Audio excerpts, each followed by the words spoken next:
Hello everyone, it's Thursday. Last week, not too far from where I'm standing right now, a westbound Norfolk Southern train struck a vehicle that had become stuck on the railroad tracks. The train proceeded to push the vehicle down the track, across some switches, rupturing a propane tank, knocking down some of the high-tension power lines that you can see behind me, and subsequently derailing the train. This busy line to Chicago was closed for over a day as crews worked to clean up the derailed cars, relay track, and fix the destroyed signals and switches. As of this video's recording, the driver of the vehicle, who was said to be an intoxicated woman, has yet to be found. In response to this particular accident, as well as to educate those of you watching, I thought I would share with you one of the easiest ways to alert the railroad if you see something unsafe or something that just does not appear to be right. If you've ever crossed a public road crossing in the United States, much like this one behind me, you will see signage that alerts you that there are tracks ahead. This could include a post in the ground with a crossbuck that says railroad crossing. It could include a post with a crossbuck, lights, and bell,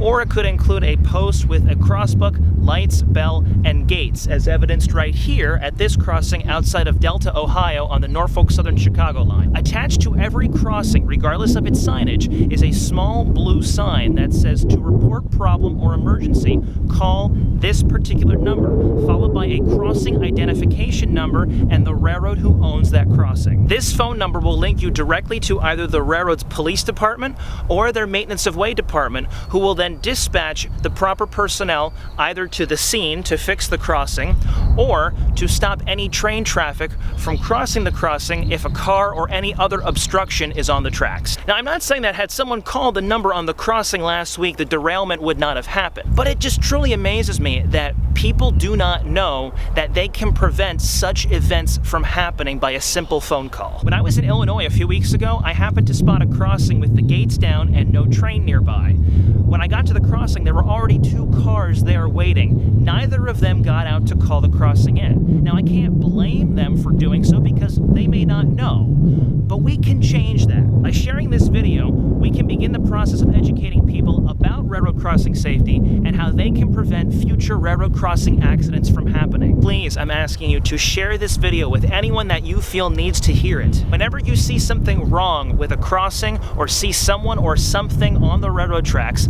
find the nearest crossing and call the number. You can save a life and possibly a catastrophic derailment. We were very, very fortunate that there were no injuries in the derailment last week. Take care all, be safe around railroad tracks, and I'll see you all later.